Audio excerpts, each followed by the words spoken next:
chúc cho mọi nhà cùng người thân hân hoan đón xuân. Năm cũ đi, năm mới sang, đón thêm bao tin vui nơi đời. Chào năm mới trong gió xuân an lành, rộn ràng bao câu ca thắm tươi, ai cũng vui bên gia đình, chúc năm nay an khang mọi nhà. Happy New Year, Happy New Year, may we all have a vision now and then of the world where every neighbor is a friend. Happy New Year, Happy New Year, may we all have a wholesome will to try. If we don't, we might as well learn now and die. You and I. Xin chúc cho ông bà và mẹ cha được luôn sống lâu, vui đón xuân bên cháu con, bé thơ đang mong bao lì xì.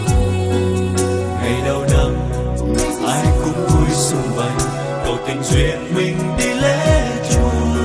Trong nắng xuân chim én bay, khắp nơi nơi muôn hoa quen tươi.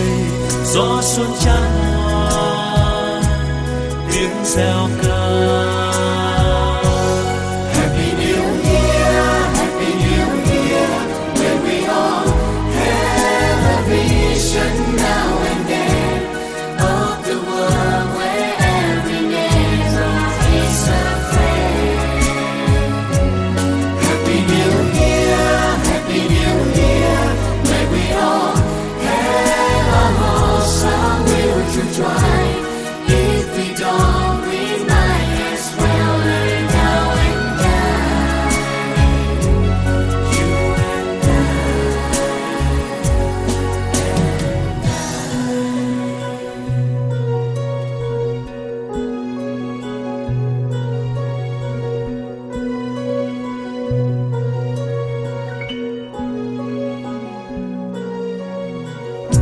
Xin chúc cho ông bà và mẹ cha được luôn sống lâu, vui đón xuân bên cháu con, bé thơ đang mong bao lì xì.